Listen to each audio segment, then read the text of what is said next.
aborder la thématique de la discrimination liée au sexe féminin pour la simple et bonne raison que je suis une femme congolaise et une femme noire.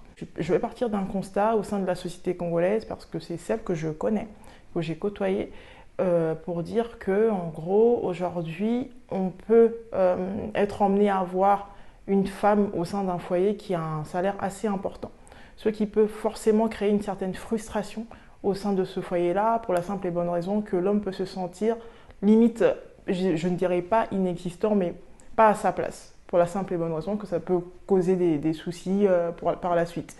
Et ce constat-là vient notamment de l'éducation. L'éducation qu'on nous a donnée, mais on constate quand même que dès petit, un garçon, on lui donne beaucoup plus de responsabilités qu'une femme. Responsabilité par le fait que c'est lui le garant du foyer, entre autres, et que la femme n'a pas forcément n'aura pas forcément le même statut. Alors que, dans le fond, on se complète en fait. Ce n'est pas parce qu'aujourd'hui, une femme a un salaire beaucoup plus conséquent qu'un homme que ça fera d'elle, que l'homme perdra sa place. Pas du tout.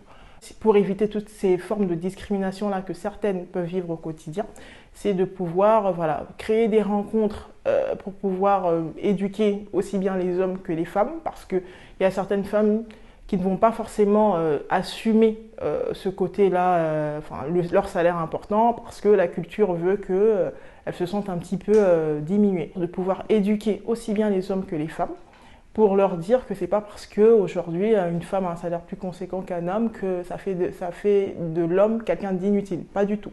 Au contraire, moi je pense que chacun a sa place et il n'y a pas besoin forcément de se sentir, de montrer qu'on est le chef de la famille pour que la femme n'existe pas, ou bien qu'on la méprise pour autant.